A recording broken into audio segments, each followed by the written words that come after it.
રાજકોટ શહેરની નામાંકિત હોસ્પિટલ સામે ગંભીર આક્ષેપો લાગ્યા છે। વોક હાર્ટ હોસ્પિટલે નાની સર્જરીમાં મોટું બિલ ફાળવવામાં આવ્યું હોવાનો આક્ષેપ થયા છે। મળતી માહિતી અનુસાર રાજકોટ શહેરમાં હેનિલ પટેલ નામના બાળકને અકસ્માતને કારણે હાથમાં ઈજા પહોંચી હતી। આ 9 વર્ષના બાળકને હાથમાં ટાંકા લઈ 24 કલાક એડમિટ રાખવામાં આવ્યું હતું। મેડિક્લેમ હેઠળ સારવાર આપીને 24 કલાક બાદ બાળકને રજા અપાઈ હતી। બાળકના દાદાને વોકહાર્ટ હોસ્પિટલ સામે હાથમાં 7 ટાંકાનું બિલ ₹1,60,000 અપાયું હતું। એટલું જ નહીં, બાળક સાંજના સમયે એડમિટ થયું છતાં પણ સવારના સમયના ડોક્ટરની વિઝિટના ચાર્જીસ લગાવવામાં આવ્યા છે। હોસ્પિટલમાં દર્દીના સગા પાસે ડિપોઝિટ પેટે ₹10,000 રોકડા પણ ભરાવાયા। આ બિલમાં એક જ ડોક્ટરનો ₹61,000 જેટલો વસૂલવામાં આવ્યો હોવાનો આક્ષેપ થયો છે। ત્યારે સમગ્ર મામલે બાળકના દાદા જગદીશભાઈ પટેલે હોસ્પિટલે ચલાવેલી ઊંઘાડી લૂંટનો વિરોધ કર્યો છે અને તેઓએ વોકહાર્ટ હોસ્પિટલ સામે કાયદાકીય કાર્યવાહી કરવાની તૈયારી દર્શાવી છે। બનાવની અંદર મારો દીકરાનો દીકરો અને એના મધર બંને ક્રિકેટ સેન્ટ મેરી સ્કૂલમાં રમી અને ઘરે જતા હતા તેડીને, તો કાલાવડ રોડ અને અમીન માર્ગ બંનેની વચ્ચે શેરીની અંદર એનો એક્ટિવા સ્લીપ થઈ ગયું, પડી ગયો। એટલે પાછળથી બાબાનો હાથ જે સાયલેન્સર પાસે પતરામાં ફસાઈ ગયો એટલે હાથ કાઢવાની કોશિશ કરી, હાથ કાઢીમાં પતરો એને ત્યાં હાથમાં લાગી ગયો। શરીરની અંદર બીજા કોઈ જાતની ઈજા નહોતી। એટલે તેણે મને ફોન કર્યો એટલે અમે તરત ત્યાં આવ્યા અને લઈ અને મેં કીધું નજીકમાં વોકહાર્ટ છે એટલે ત્યાં આપણે ઇમરજન્સીમાં જઈએ અને સારવાર મેળવી લઈએ। તો ત્યાં અમે ઇમરજન્સીમાં દાખલ થયા। ત્યાં એ લોકોએ તરત જ એને ઘાવો તો સાફ કર્યો અને નોર્મલ પાટો વાર્યો। પછી અમને પૂછ્યું કે આમાં સ્ટીચ લેવા પડશે? મેં કીધું બરાબર છે, સ્ટીચ લેવા પડશે। તો કે રોકાવું પડે? મેં કીધું કાંઈ વાંધો નહીં। તો કે મેડિક્લેમ છે? મેં કીધું હા છે। અમે રૂમની અંદર અમને શેરિંગ રૂમની અંદર એક સિંગલ બેડ હતો, એની અંદર અમને એડમિટ કરી દીધા। અમે ત્યાં એડમિટ થઈ ગયા। રાતના 10 ને કંઈક 47 આજુબાજુ એ લોકોએ સ્ટીચ લીધા, રાતે સ્ટીચ લીધા અને તરત જ કલાકની અંદર પછી પાછો બાબુ આવી ગયો હાલતા ચાલતા અને કમ્પ્લીટ એને બેડમાં સુવડાવી દીધું। સવારે અમે ઉઠીને જોયું કે ભાઈ શું રેડી, તને કાંઈ તકલીફ કે ના? કોઈ તકલીફ નથી। અમે બીજા વખતે જોયું શરીરમાં કોઈ જગ્યાએ બીજી ઈજા છે જ નહીં નામક। પછી અમે કીધું કે ભાઈ અમને ક્યારે રજા આપવાના છો? તો એ લોકો કે 24 કલાક રોકાવું પડે તમારે। એટલે હું પછી 24 કલાક માટે કીધું કાંઈ વાંધો નહીં, 24 કલાક રોકાણ તો 7:30-35 એટલે મેં કીધું હવે તો તમે 24 કલાક થઈ ગયા, અમને રજા આપો। તો કે હજી એપ્રુવલ આવ્યું નથી, બરાબર છે? એટલે કીધું કલાક પછી આવો, કલાક પછી પાછા ગયા તો કે હજી એપ્રુવલ આવ્યું નથી। કે અમને ધક્કા ખાતા બાળક રડતો હતો કે હવે મારા હોસ્પિટલમાં રહેવું નથી। ત્યારબાદ એને 10:47 અમને બિલ આપ્યું।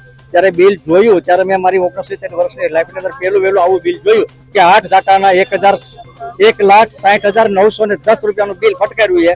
અને તદ ઉપરાંત અમારી પાસે એડમિટ થયા ઇમરજન્સી અંદર ત્યારે અમારી પાસે પહેલા 18,000 જમા રોકડા લીધા, ત્યારબાદ 7,500 રોકડા લીધા અને લીધા પછી અમને છેલ્લે અમે જયારે ડિસ્ચાર્જ થયા ત્યારે અમે કીધું કે અમે 7,500 ભરેલા પૈસા તમને ₹1,400 ફક્ત પાછા આપ્યા। મેડિક્લેમ અમારી માંગણી કશું નથી, પણ લોકો ફરી બીજા લોકો નિર્દોષ લોકો જે જાનથી કપાય નહીં ને એના માટે આની અંદર આને કડક સજા થવી જોઈએ, બરાબર? અમારે ફક્ત અમને હું પહોંચતો માણસ છું, ભલે મારા કદાચ મેડિક્લેમ હતો હું પહોંચી, પણ આજે જેનો મેડિક્લેમ ન હોય, મેં એને સવાલ કર્યો હતો ડોક્ટરને કે જેનો મેડિક્લેમ ન હોય એને પણ આવા તમે બિલ આપતા હશો તો ગરીબ માણસનું શું થતું હશે?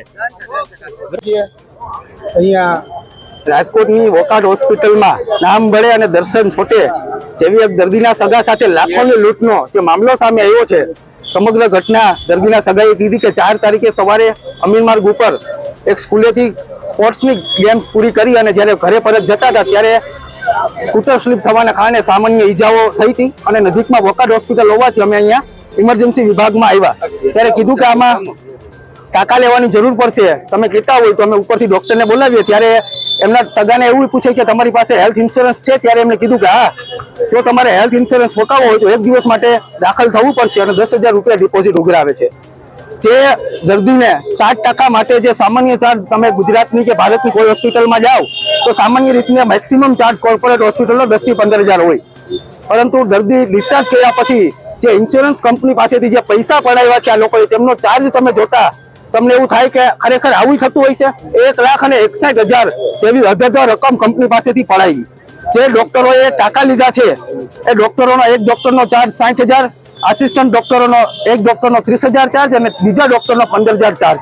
એટલે 7% લેવામાં લગભગ 3 ડોક્ટરોની જરૂર પડી અને એને દર્દીને એક ટાંકો 22,000 અંદાજે પડ્યો છે। એટલે લગભગ આવી વેલ્યુની કોઈ હોસ્પિટલમાં આટલો ચાર્જ નહીં હોય। હેલ્થ ઇન્સ્યોરન્સ દર્દીઓના પાસે હોય એટલે દર્દીઓના નામે કંપનીઓ પાસેથી કઈ રીતના પોતાના ટાર્ગેટ પૂર્ણ કરવા, કઈ રીતના પૈસા પડાવવા, પોતે કઈ રીતના હોસ્પિટલની જે નફો હોય કઈ રીતના વધે એના માટે દર્દીના સગા સાથે છેતરપિંડી, વિશ્વાસઘાત અને ખોટા ડોક્યુમેન્ટ ઉભા કરી. બીજી નવાઈની બાબત એ છે કે દર્દી 4 તારીખે સાંજે 7 વાગે દાખલ થાય. આ લોકોએ 4 તારીખે સવારે 10 વાગ્યાથી સારવાર શરૂ કરી દીધી હતી. એટલે ક્યાંક ને ક્યાંક પ્રથમ દ્રષ્ટિએ પોતાનો ટાર્ગેટ પૂર્ણ કરવા માટે આ હોસ્પિટલ મેનેજમેન્ટે ઇન્સ્યોરન્સ કંપનીને ગેરમાર્ગે દોરી અથવા તો ઇન્સ્યોરન્સ કંપની સાથે મિલીભગત કરી અને જે 10 થી 15,000 ચાર્જ હોવો જોઈએ એની જગ્યાએ 1,61,000 ઉઘરાવ્યો છે. જે એનેસ્થેસિયા એટલે જે અંગ ખોટું કરવા માટેની જે 2 પ્રકાર આવે, માઇનોર અને મેજર, એમાં સામાન્ય રીતના ટાંકા લેવા માટે હાથ જ ખોટો કરવાનો હોય. એમાં આ લોકોએ 4 વખત એનેસ્થેસિયા આપ્યું છે.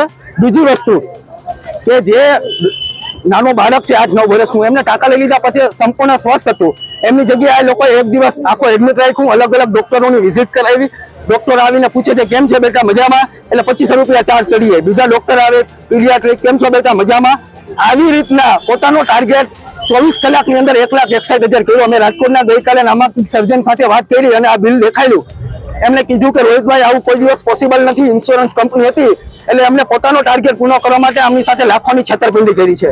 પ્રાથમિક દ્રષ્ટિએ આમાં કન્ઝ્યુમર કોર્ટની અંદર આ કેસ દાખલ થઈ શકે, વિશ્વાસઘાત અને છેતરપિંડીઓ એનો ફોજદારી ગુનો દાખલ થઈ શકે. વિપક્ષ તરીકે આવી આરોગ્ય વિભાગ સાથે ગંભીર ઘટનાઓ થાય એટલે મેં સામેથી ફોન કર્યો કે તમારે કોઈ પણ લીગલી રીતના જરૂર હોય તો વકીલે અમે પ્રોવાઈડ કરીશું. ફોજદારી ગુનો દાખલ કરવો હોય તો એમાં કોંગ્રેસ સાથે છે અને આ હોસ્પિટલ સામે તમારે આંદોલન કરવું હોય તો 100 થી 200 જણા સાથે અમે હોસ્પિટલો ઘેરાવ તૈયાર કરે છે. Bureau report CN24 news. હવે જુઓ દેશ દુનિયાની તમામ ખબરો તમારી આંગળીના ટેરવે. ઉઠાવો મોબાઈલ અને Google Play Store પરથી ડાઉનલોડ કરો અમારી CN24 ન્યૂઝ મોબાઈલ એપ.